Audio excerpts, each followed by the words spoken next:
So I'm going to show you how you can actually take a dahlia tuber that you get from a provider, or you can take ones from the previous season and split them into multiple dahlias.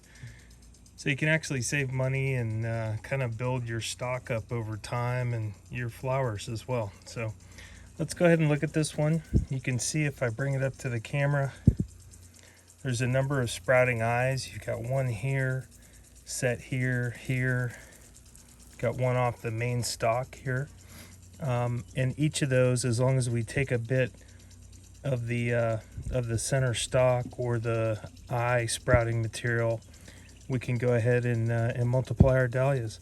So I can turn one into looks like 4 or 5. So we'll start with this one.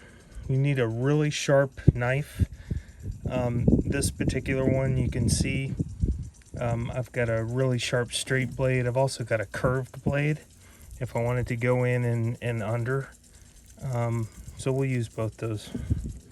Let's go ahead and start here. You can see it cuts right through that material. You can actually come in. Want to be really careful not to break the growth. So there's one. You can see I've got my growth material up there at the top. The eyes are sprouted. I'll take another one here.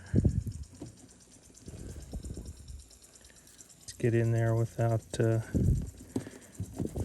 once again, you need a very sharp knife because this material is difficult to cut. There you go. See, I have 2 eyes there. So I've got that's 2. I've got this little guy here. So I can come in and take a nice cut, come down here,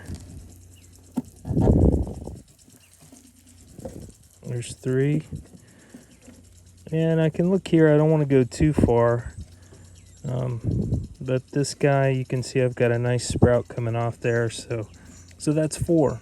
So you can get anywhere from 4 to 8 to 10 depending on the size of your tuber. This particular one, you can see I took 1 and turned it into 4. So an easy way to multiply your plants.